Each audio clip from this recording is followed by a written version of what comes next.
I think I say this quite often when I actually end up reading a book inside of Oblivion. The books inside of the games are some of my favorite part, because me being a DM of many D&D games, I can now appreciate a good bit of world building and the way that Bethesda goes about building their worlds. They obviously can't fit all the lore into the gameplay, but they can put a bunch of world building elements inside the gameplay so long as they are in the form of books. I recall when I was a DM for pretty much any of my Dungeons and Dragons campaigns, what I would do is I would create the world, have something in mind, I'd build the map, create a problem in my mind, what's the world currently dealing with, and then go ahead and in a bunch of little handouts and little tidbits of interesting artifacts inside the world, I would write a shit ton of lore around it. And there'd be stories to it. I might build quests around this stuff. And it's just, I think that's the proper way to do a RPG game. But I realized the way I did all my D&D campaigns and wrote a bunch of the lore of my worlds was very similar to that of Elder Scrolls. So when I read something like the books inside of Skyrim or Oblivion, really basically anything, Dread Delusion, for instance, all that sort of stuff, beautiful.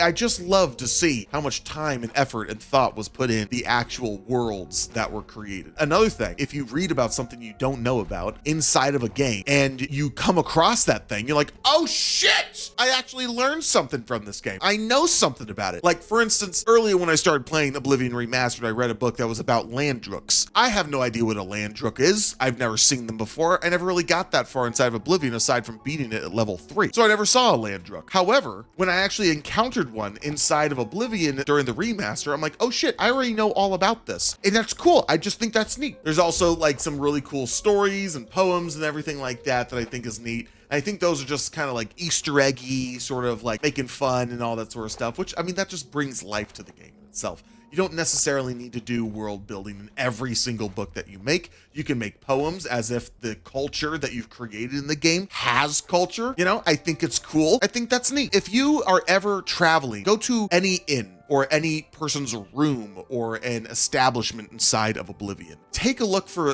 what's called a handbill or a unfinished letter, folded note, or undelivered letter or something like that. They have these little things and there's just these tiny little bits of information on them. But you can pick these things up. And for instance, I picked one up and it was just someone saying like, hey, I love you. I can't wait to spend my time with you, all that sort of fun stuff. And then if you go into the next room inside of this inn, there's another hand note there. And it's like two lovers that apparently never got to see each other, because the other hand note is also in correlation with that initial hand note that you read. And it's basically saying, I can't believe you abandoned me. Or like, I traveled to you and spent all this time. And I think it was really neat. And they just have that. They just decided to add that to the game. And I think that is super freaking cool.